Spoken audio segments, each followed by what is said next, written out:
The Silent Visitor, Asim's Journey Through Life's Shadows.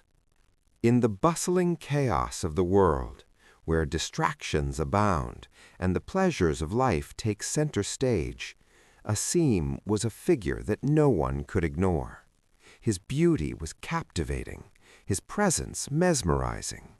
Wherever he went, be it hospitals, war zones, nightclubs, or even the seediest corners of the world where gambling and prostitution flourished, he drew people's attention like a magnet. In hospitals, the frail and sick would feel a strange comfort in his presence, while their visitors whispered about the mysterious man whose aura seemed otherworldly. On battlefields, soldiers would catch a glimpse of him during the darkest hours of combat, a calm figure amid the chaos.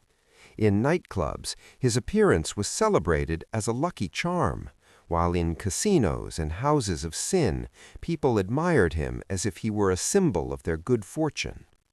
Wherever Asim went, people basked in the delight of his presence, unaware of the chilling truth that lingered in his shadow. The disappearance. What no one could explain was how Asim always vanished without a trace. One moment he was there, dazzling everyone with his charm, and the next he was gone. And with his disappearance, news would soon follow. A person had died. It could be anyone, a young girl in the prime of her youth, an elderly man who had lived a full life, a teenager with dreams yet to be fulfilled, or even kings and queens who thought themselves invincible. Those left behind began to notice the pattern. He was here, they would whisper. Asim was here when it happened. Yet despite the growing unease, no one truly understood his purpose. They admired his beauty and marveled at his mystery, but only in death did his victims begin to realize who he was. The moment of realization. When a soul departed this world, it experienced the truth firsthand.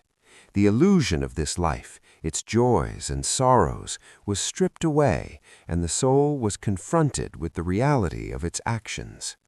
It was only in that moment, when life's veil was lifted, that people recognized Asim for what he really was, the silent messenger of death. In their final moments, they recalled his presence, his gaze that seemed to pierce them, and his cryptic smile. They realized he was not a bringer of joy, but a reminder of life's fragility, a harbinger of their return to their Creator. The eternal truth. Asim's journey is a reflection of the words of Allah in the Qur'an, reminding humanity of the truth that many choose to ignore.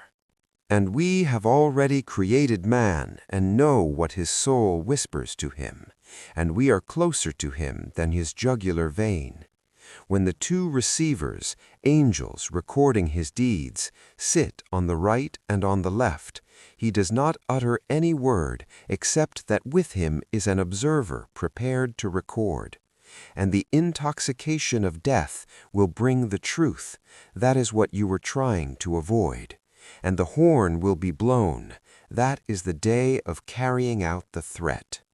Qur'an 50:16-22.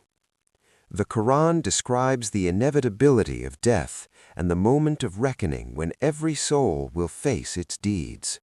No one is immune, whether they are kings in palaces or beggars on the street. Death does not discriminate. It visits the young and old, the wealthy and poor, the pious and the sinful. A wake-up call. Asim's story serves as a metaphor for death's silent approach. We may not see it coming, but it is always near. The beauty of Asim represents the fleeting pleasures of this world, attractive, distracting, but ultimately deceiving. When death comes, it strips away every illusion, leaving behind only the truth of our deeds and our readiness to meet Allah. This tale urges us to reflect on our lives, to seek Allah's forgiveness, and to prepare for the eternal journey that is inevitable for every soul. It is a reminder that no matter how deeply we are immersed in this world's distractions, death is closer to us than we realize, always watching, always waiting. May we live each day in remembrance of Allah, striving to earn His mercy and preparing for the eternal meeting with our Creator. If it reached your heart, let it reach another. Acknowledge it once, twice, then forward it forward. This message isn't just for you. It's for all of mankind. So don't let it stop with you.